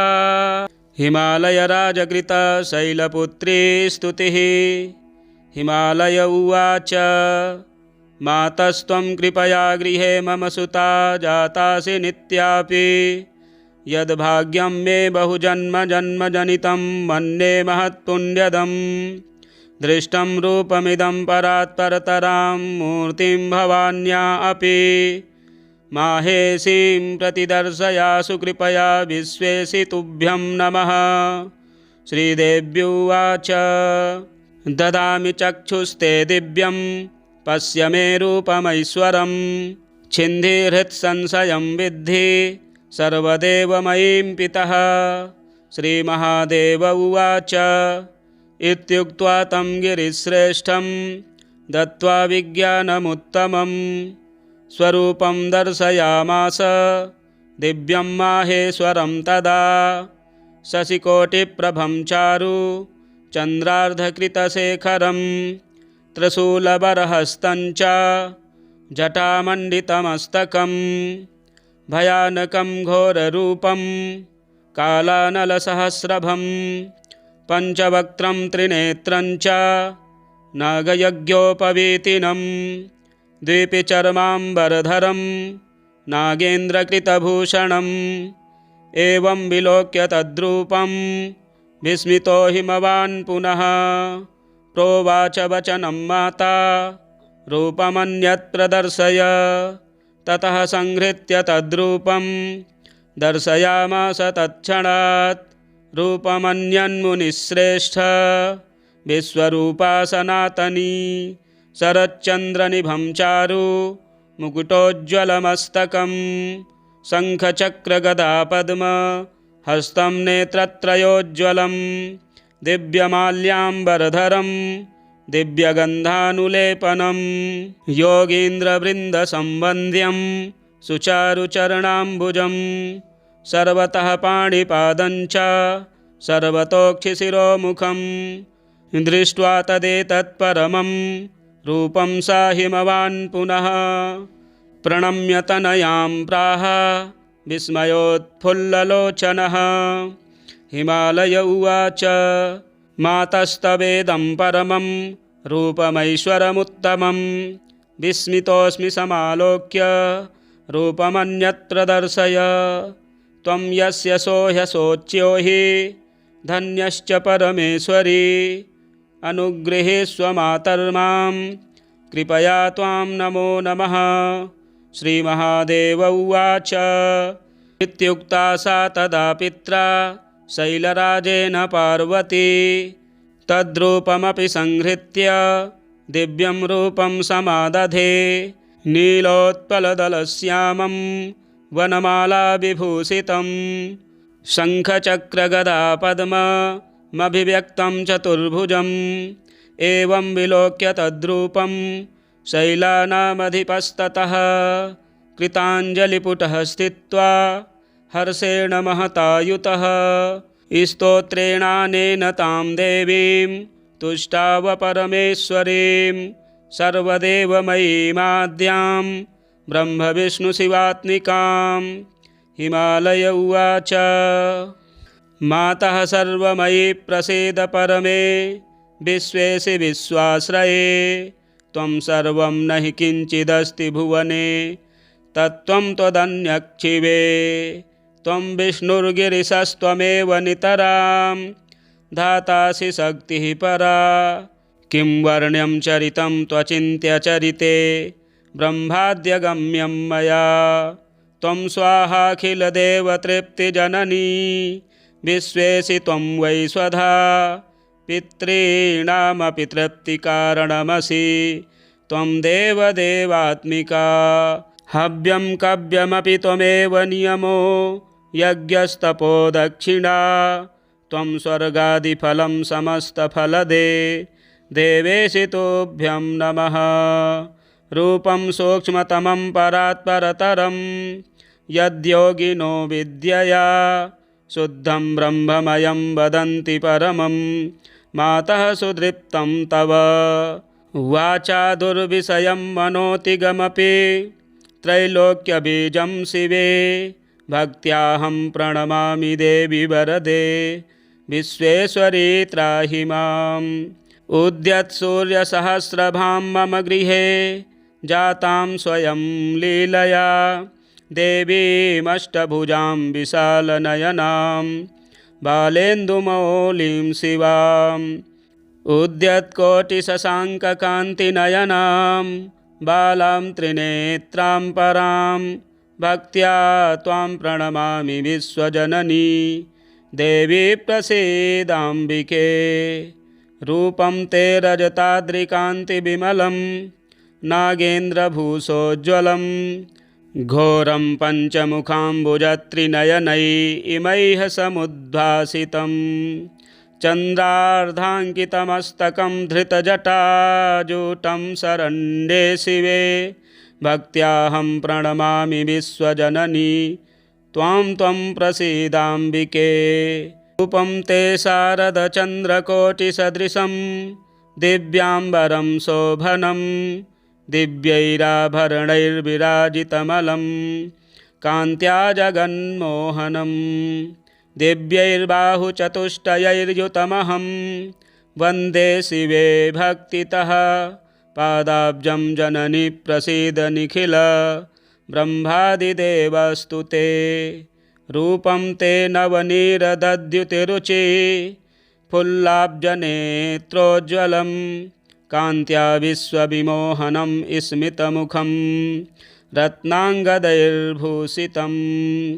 बिभ्राजद्वनमालया विलसितो रस्कं जगत्तारिणी भक्त्याहं प्रणतोऽस्मि देवि कृपया दुर्गे प्रसीदाम्बिके मातः कः परिवर्णितुं तव गुणं रूपं च विश्वात्मकं शक्तो देवि जगत्त्रये बहुगुणैर्देवोऽथवा मानुषः तत्किं स्वल्पमतिब्रवीमि करुणां कृत्वा सुकेयैर्गुणैर्नो मां मोहय मायया परमया विश्वेशि तुभ्यं नमः अद्य मे सफलं जन्म तपश्च सफलं मम यत्त्वं त्रिजगतां माता मत्पुत्री त्वमुपागता धन्योऽहं कृतकृत्योऽहं मातस्त्वनिजलीलया नित्यापि मद्गृहे जाता पुत्री भावेन वै यतः ॐ देवी शैलपुत्र्यै नमः वन्दे वाञ्छितलाभाय चन्द्रार्धकृतशेखरां वृषारूढां शूलधरां शैलपुत्रीं यशस्विनीं या देवी सर्वभूतेषु मा शैलपुत्रीरूपेण संस्थिता नमस्तस्यै नमस्तस्यै नमस्तस्यै नमो नमः वन्दे वाञ्छितलाभाय चन्द्रार्धकृतशेखरां वृषारूढां शूलधरां शैलपुत्रीं यशस्विनीं पूर्णेन्दुनिभां गौरी मूलाधारस्थितां प्रथमदुर्गा त्रिनेत्रां पटाम्बरपरिधानां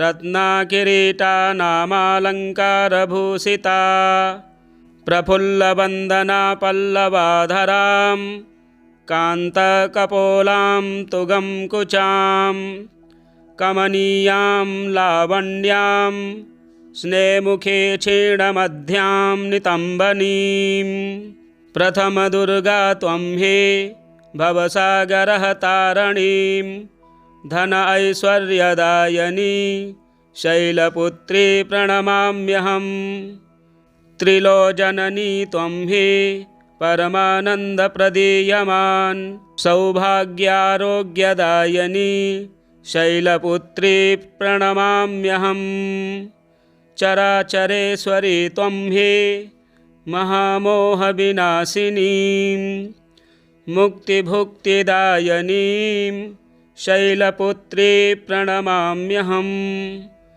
ओंकारः मे शिरः पातु मूलाधारनिवासिनी हीङ्कारः पातु ललाटे बीजरूपा महेश्वरी श्रींकार पातु वदने लावण्या महेश्वरी हुंकार पातु हृदयं तारिणी शक्तिस्वघृता फट्कार पातु सर्वांगे सर्वसिद्धिफलप्रदा हिमालयराजकृता शैलपुत्री स्तुतिः हिमालय उवाच मातस्त्वं कृपया गृहे मम सुता जातासि नित्यापि यद्भाग्यं मे बहुजन्मजन्मजनितं मन्ये महत्पुण्यदम् दृष्टं रूपमिदं परात्परतरां मूर्तिं भवान्या अपि माहेशीं प्रतिदर्शयासु कृपया विश्वेशि तुभ्यं नमः।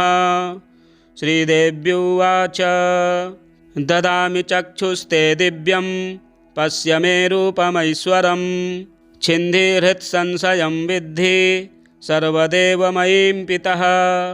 श्रीमहादेव उवाच इत्युक्त्वा तं गिरिश्रेष्ठं दत्त्वा विज्ञानमुत्तमं स्वरूपं दर्शयामास दिव्यं माहेश्वरं तदा शशिकोटिप्रभं चारु चन्द्रार्धकृतशेखरं त्रिशूलबरहस्तं च जटामण्डितमस्तकं भयानकं घोररूपं कालानलसहस्रभं पंचवक्त्रं त्रिनेत्रं च नागयज्ञोपवीतिनं द्विपिचर्माम्बरधरं नागेन्द्रकृतभूषणम् एवं विलोक्य तद्रूपं विस्मितो हिमवान् पुनः प्रोवाच वचनं माता रूपमन्यत् प्रदर्शय।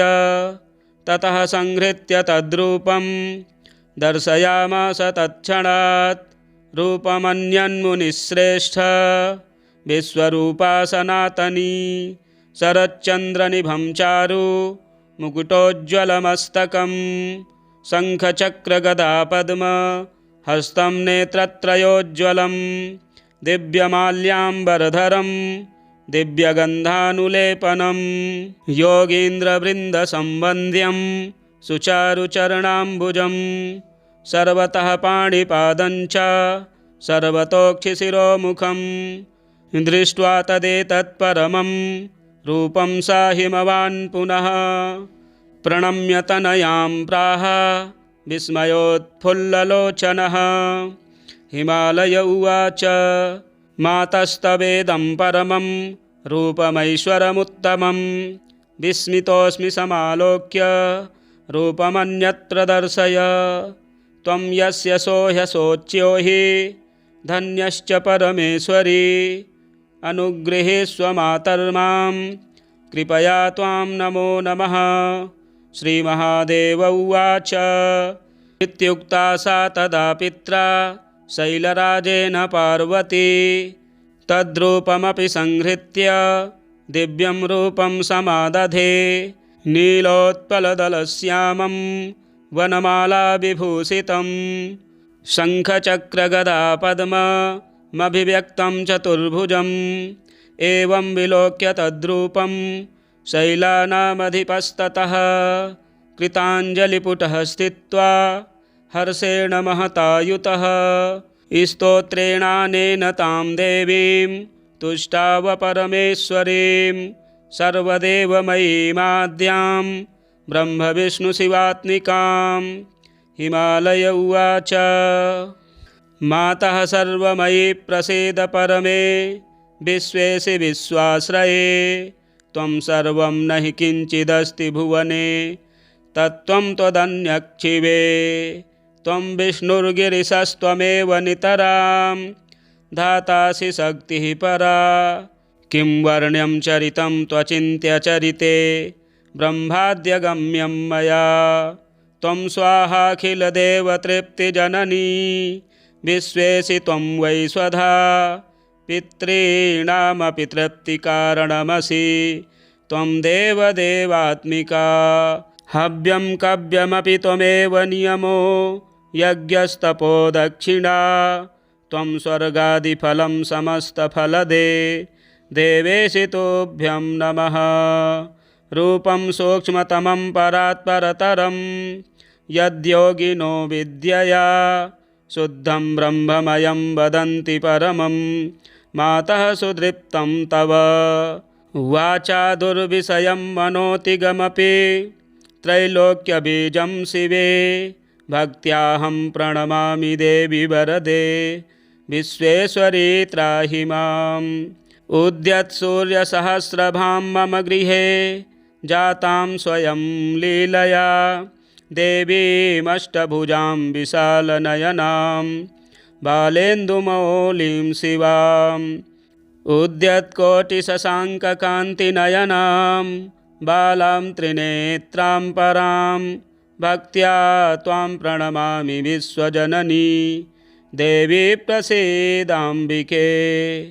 रूपं ते रजताद्रिकान्तिविमलं नागेन्द्रभूषोज्ज्वलं घोरं पञ्चमुखाम्बुजत्रिनयनै इमैः समुद्भासितं चन्द्रार्धाङ्कितमस्तकं धृतजटाजूटं शरण्ये शिवे भक्त्याहं प्रणमामि विश्वजननी त्वां प्रसीदाम्बिके। रूपं ते शारदचन्द्रकोटिसदृशं दिव्याम्बरं शोभनं दिव्यैराभरणैर्विराजितमलं कान्त्या जगन्मोहनं दिव्यैर्बाहुचतुष्टयैर्युतमहं वन्दे शिवे भक्तितः पादाब्जं जननि प्रसीद निखिल ब्रह्मादिदेवस्तु ते। रूपं ते नवनीरदद्युतिरुचि फुल्लाब्जनेत्रोज्ज्वलं कान्त्या विश्वविमोहनं स्मितमुखं रत्नाङ्गदैर्भूषितं बिभ्राजद्वनमालया विलसितो रस्कं जगत्तारिणी भक्त्याहं प्रणतोऽस्मि देवि कृपया दुर्गे प्रसीदाम्बिके। मातः कः परिवर्णितुं तव गुणं रूपं च विश्वात्मकं शक्तो देवि जगत्त्रये बहुगुणैर्देवोऽथवा मानुषः तत्किं स्वल्पमतिब्रवीमि करुणां कृत्वा सुकेयैर्गुणैर्नो मां मोहय मायया परमया विश्वेशि तुभ्यं नमः। अद्य मे सफलं जन्म तपश्च सफलं मम यत्त्वं त्रिजगतां माता मत्पुत्री त्वमुपागता धन्योऽहं कृतकृत्योऽहं मातस्त्वनिजलीलया नित्यापि मद्गृहे जाता पुत्री भावेन वै यतः। ॐ देवी शैलपुत्र्यै नमः। वन्दे वाञ्छितलाभाय चन्द्रार्धकृतशेखरां वृषारूढां शूलधरां शैलपुत्रीं यशस्विनीं या देवी सर्वभूतेषु मा शैलपुत्रीरूपेण संस्थिता नमस्तस्यै नमस्तस्यै नमस्तस्यै नमो नमः। वन्दे वाञ्छितलाभाय चन्द्रार्धकृतशेखरां वृषारूढां शूलधरां शैलपुत्रीं यशस्विनीं पूर्णेन्दुनिभां गौरी मूलाधारस्थितां प्रथमदुर्गा त्रिनेत्रां पटाम्बरपरिधानां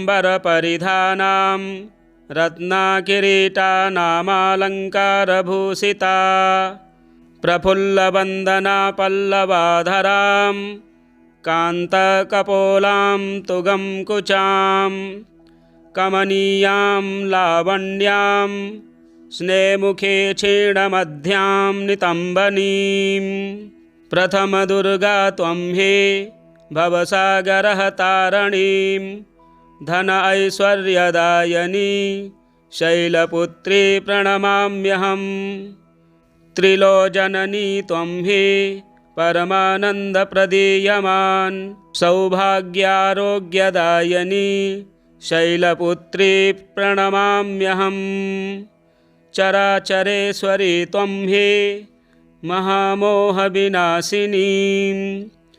मुक्तिभुक्तिदायिनीं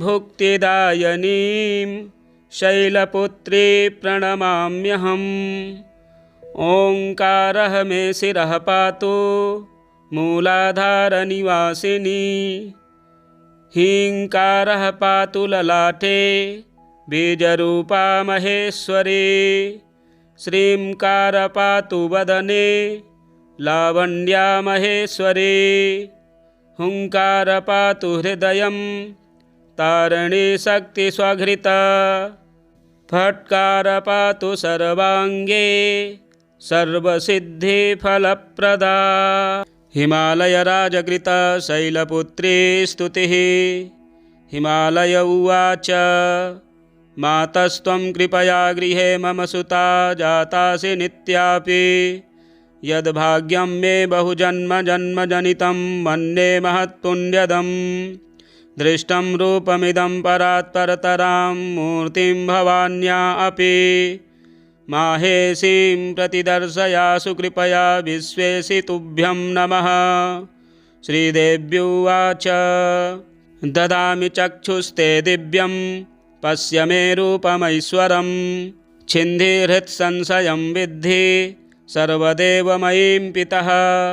श्रीमहादेव उवाच इत्युक्त्वा तं गिरिश्रेष्ठं दत्त्वा विज्ञानमुत्तमं स्वरूपं दर्शयामास दिव्यं माहेश्वरं तदा शशिकोटिप्रभं चारु चन्द्रार्धकृतशेखरं त्रिशूलबरहस्तं च जटामण्डितमस्तकं भयानकं घोररूपं कालानलसहस्रभं पञ्चवक्त्रं त्रिनेत्रं च नागयज्ञोपवीतिनं द्विपिचर्माम्बरधरं नागेन्द्रकृतभूषणम् एवं विलोक्य तद्रूपं विस्मितो हिमवान् पुनः प्रोवाच वचनं माता रूपमन्यत् प्रदर्शय।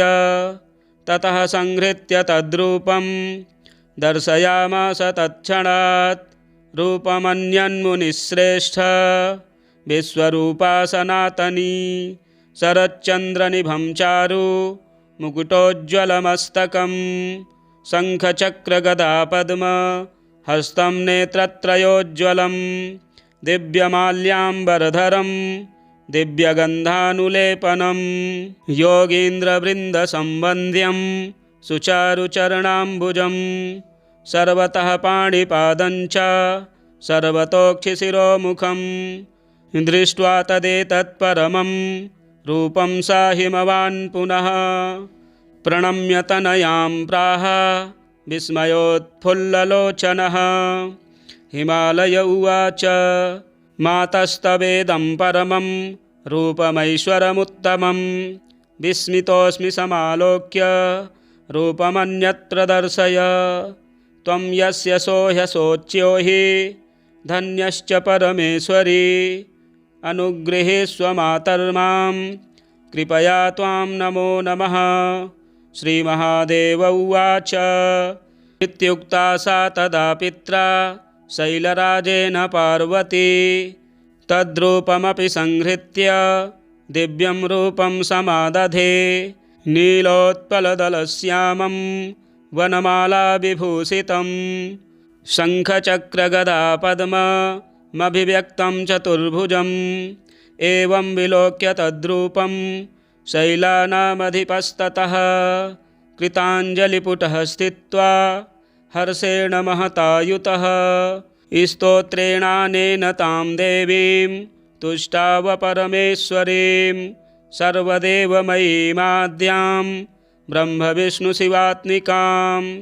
हिमालय उवाच मातः सर्वमयी प्रसीद परमे विश्वेशि विश्वाश्रये त्वं सर्वं न हि किञ्चिदस्ति भुवने तत्त्वं त्वदन्यक्षिवे त्वं विष्णुर्गिरिशस्त्वमेव नितरां धातासि शक्तिः परा किं वर्ण्यं चरितं त्वचिन्त्यचरिते ब्रह्माद्यगम्यं मया त्वं स्वाहाखिलदेवतृप्तिजननी विश्वेशि त्वं वै स्वधा पितॄणामपि तृप्तिकारणमसि त्वं देवदेवात्मिका हव्यं कव्यमपि त्वमेव नियमो यज्ञस्तपो दक्षिणा त्वं स्वर्गादिफलं समस्तफलदे देवेशि तुभ्यं नमः रूपं सूक्ष्मतमं परात्परतरं यद्योगिनो विद्यया शुद्धं ब्रह्ममयं वदन्ति परमं मातः सुदृप्तं तव वाचा दुर्विषयं मनोतिगमपि त्रैलोक्यबीजं शिवे भक्त्याहं प्रणमामि देवि वरदे विश्वेश्वरी त्राहि माम् उद्यत्सूर्यसहस्रभां मम गृहे जातां स्वयं लीलया देवीमष्टभुजां विशालनयनां बालेन्दुमौलिं शिवाम् उद्यत्कोटिशशाङ्ककान्तिनयनां बालां त्रिनेत्रां परां भक्त्या त्वां प्रणमामि विश्वजननी देवी प्रसीदाम्बिके रूपं ते रजताद्रिकान्तिविमलं नागेन्द्रभूषोज्ज्वलं घोरं पञ्चमुखाम्बुजत्रिनयनै इमैः समुद्भासितं चन्द्रार्धाङ्कितमस्तकं धृतजटाजूटं शरण्ये शिवे भक्त्याहं प्रणमामि विश्वजननी त्वां प्रसीदाम्बिके रूपं ते शारदचन्द्रकोटिसदृशं दिव्याम्बरं शोभनं दिव्यैराभरणैर्विराजितमलं कान्त्या जगन्मोहनं दिव्यैर्बाहुचतुष्टयैर्युतमहं वन्दे शिवे भक्तितः पादाब्जं जननि प्रसीद निखिल ब्रह्मादिदेवस्तु ते रूपं ते नवनीरदद्युतिरुचि फुल्लाब्जनेत्रोज्ज्वलं कान्त्या विश्वविमोहनं स्मितमुखं रत्नाङ्गदैर्भूषितं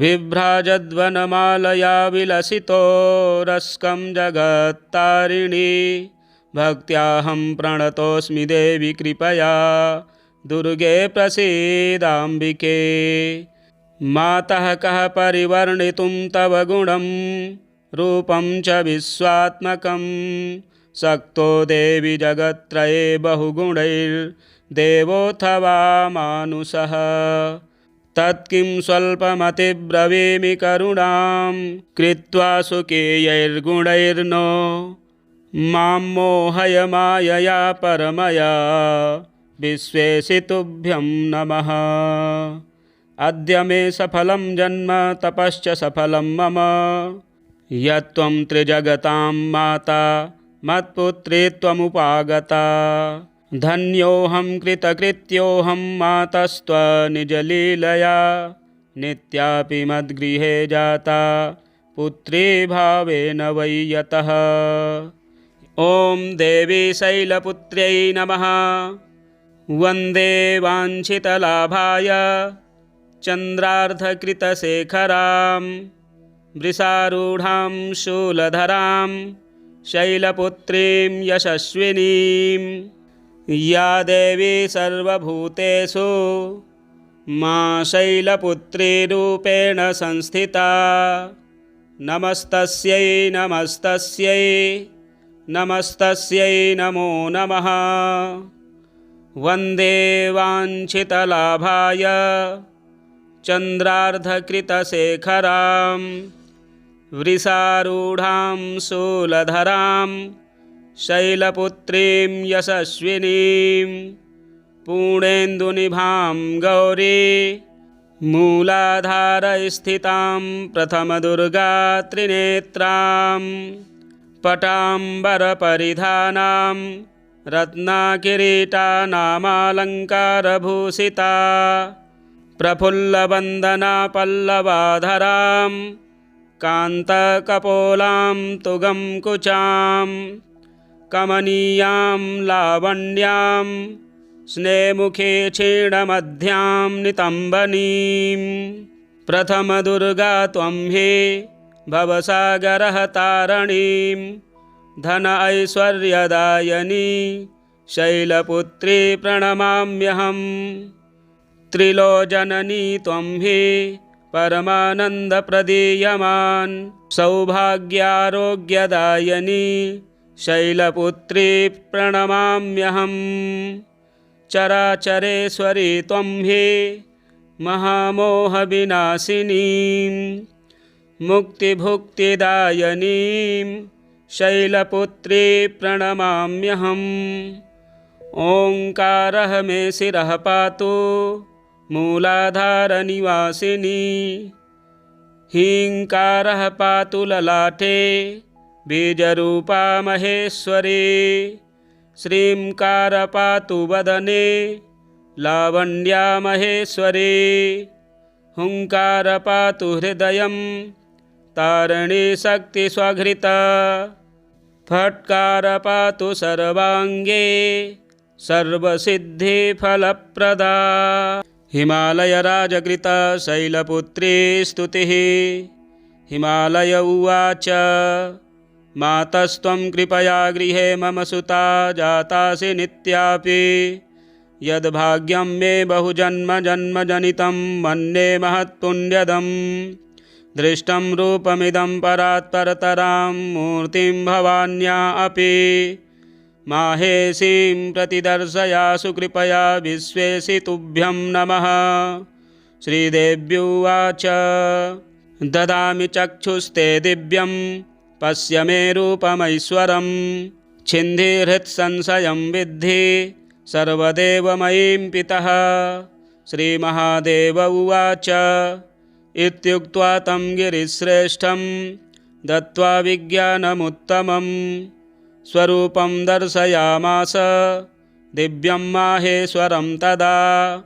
शशिकोटिप्रभं चारु चन्द्रार्धकृतशेखरं त्रिशूलबरहस्तं च जटामण्डितमस्तकं भयानकं घोररूपं कालानलसहस्रभं पञ्चवक्त्रं त्रिनेत्रं च नागयज्ञोपवीतिनं द्विपिचर्माम्बरधरं नागेन्द्रकृतभूषणम् एवं विलोक्य तद्रूपं विस्मितो हिमवान् पुनः प्रोवाच वचनं माता रूपमन्यत् प्रदर्शय।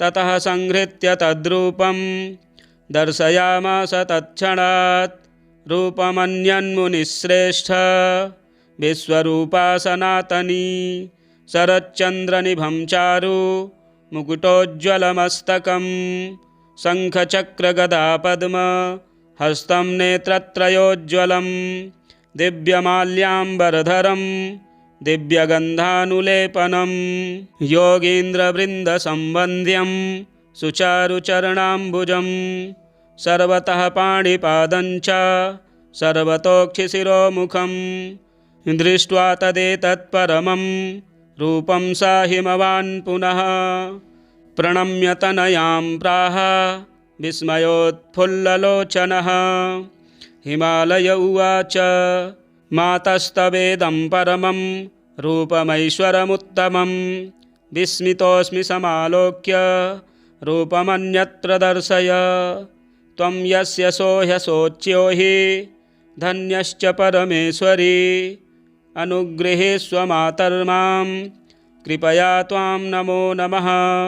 श्रीमहादेव उवाच इत्युक्ता सा तदा पित्रा शैलराजेन पार्वती तद्रूपमपि संहृत्य दिव्यं रूपं समादधे। नीलोत्पलदलश्यामं वनमालाविभूषितं शङ्खचक्रगदापद्ममभिव्यक्तं चतुर्भुजम्। एवं विलोक्य तद्रूपं शैलानामधिपस्ततः कृताञ्जलिपुटः स्थित्वा हर्षेण महतायुतः स्तोत्रेणानेन तां देवीं तुष्टाव परमेश्वरीं सर्वदेवमयीमाद्यां ब्रह्मविष्णुशिवात्मिकां। हिमालय उवाच मातः सर्वमयी प्रसीद परमे विश्वेशि विश्वाश्रये। त्वं सर्वं न हि किञ्चिदस्ति भुवने तत्त्वं त्वदन्यक्षिवे। त्वं विष्णुर्गिरिशस्त्वमेव नितरां धातासि शक्तिः परा। किं वर्ण्यं चरितं त्वचिन्त्यचरिते ब्रह्माद्यगम्यं मया। त्वं स्वाहाखिलदेवतृप्तिजननी विश्वेशि त्वं वै स्वधा पितॄणामपि तृप्तिकारणमसि त्वं देवदेवात्मिका। हव्यं कव्यमपि त्वमेव नियमो यज्ञस्तपो दक्षिणा। त्वं स्वर्गादिफलं समस्तफलदे देवेशि तुभ्यं नमः।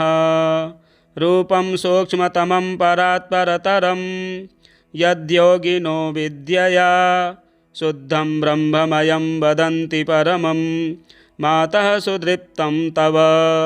वाचा दुर्विषयं मनोतिगमपि त्रैलोक्यबीजं शिवे। भक्त्याहं प्रणमामि देवि वरदे विश्वेश्वरी त्राहि माम्। उद्यत्सूर्यसहस्रभां मम गृहे जातां स्वयं लीलया देवीमष्टभुजां विशालनयनां बालेन्दुमौलिं शिवाम्। उद्यत्कोटिशशाङ्ककान्तिनयनां बालां त्रिनेत्रां परां भक्त्या त्वां प्रणमामि विश्वजननी देवी प्रसीदाम्बिके। रूपं ते रजताद्रिकान्तिविमलं नागेन्द्रभूषोज्ज्वलं घोरं पञ्चमुखाम्बुजत्रिनयनै इमैः समुद्भासितं। चन्द्रार्धाङ्कितमस्तकं धृतजटाजूटं शरण्ये शिवे भक्त्याहं प्रणमामि विश्वजननी त्वां त्वं प्रसीदाम्बिके। रूपं ते शारदचन्द्रकोटिसदृशं दिव्याम्बरं शोभनं दिव्यैराभरणैर्विराजितमलं कान्त्या जगन्मोहनं। दिव्यैर्बाहुचतुष्टयैर्युतमहं वन्दे शिवे भक्तितः पादाब्जं जननि प्रसीद निखिल ब्रह्मादिदेवस्तु ते। रूपं ते नवनीरदद्युतिरुचि फुल्लाब्जनेत्रोज्ज्वलं कान्त्या विश्वविमोहनं स्मितमुखं रत्नाङ्गदैर्भूषितं। बिभ्राजद्वनमालया विलसितो रस्कं जगत्तारिणी भक्त्याहं प्रणतोऽस्मि देवि कृपया दुर्गे प्रसीदाम्बिके। मातः कः परिवर्णितुं तव गुणं रूपं च विश्वात्मकं शक्तो देवि जगत्त्रये बहुगुणैर्देवोऽथवा मानुषः। तत्किं स्वल्पमतिब्रवीमि करुणां कृत्वा सुकेयैर्गुणैर्नो मां मोहय मायया परमया विश्वेशि तुभ्यं नमः। अद्य मे सफलं जन्म तपश्च सफलं मम यत्त्वं त्रिजगतां माता मत्पुत्री त्वमुपागता। धन्योऽहं कृतकृत्योऽहं मातस्त्वनिजलीलया नित्यापि मद्गृहे जाता पुत्री भावेन वै यतः। हिमालयराजकृत शैलपुत्री स्तुतिः संपूर्णम्। इसी प्रकार के वीडियो देखने के लिए चैनल को सब्सक्राइब करें, वीडियो शेयर करें, लाइक करें। जय माँ दुर्गे।